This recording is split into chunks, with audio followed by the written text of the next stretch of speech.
My name is Wilmer Amina Carter, and I want to welcome you to some of the untold histories of the Black Americans in the Inland Empire. My late husband, Ratibu J. Cox, and I started to build an archive of Black history in the Inland Empire more than 15 years ago. But the idea of this archive goes back to the days when my husband first moved to San Bernardino. He worked for Art Townsend, the publisher of the Precinct Reporter. Mr. Art Townsend would tell him stories about the history of the community, and we would talk about them when he came home. And we just kept thinking, one shouldn't have to work for Art Townsend to learn all this history of the contribution of an all-American city, or the Black people who helped make San Bernardino an all-American city. Then much later, when I was in the California Assembly, a new book on the history of San Bernardino was published, and there was a celebration at Cal State San Bernardino, and we were all excited to read some of that history.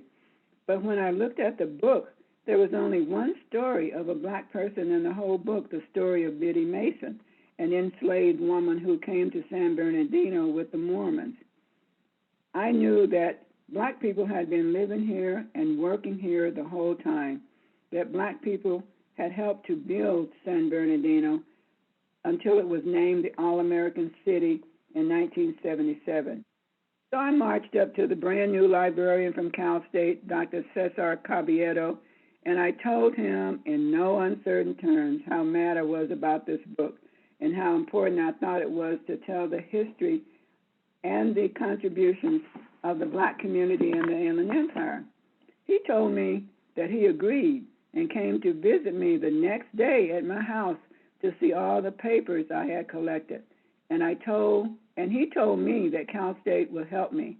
He went through my garage, he went through my family room, he went through all the papers like a really good librarian would, and he was so impressed with it. We had not a dime, my husband and I.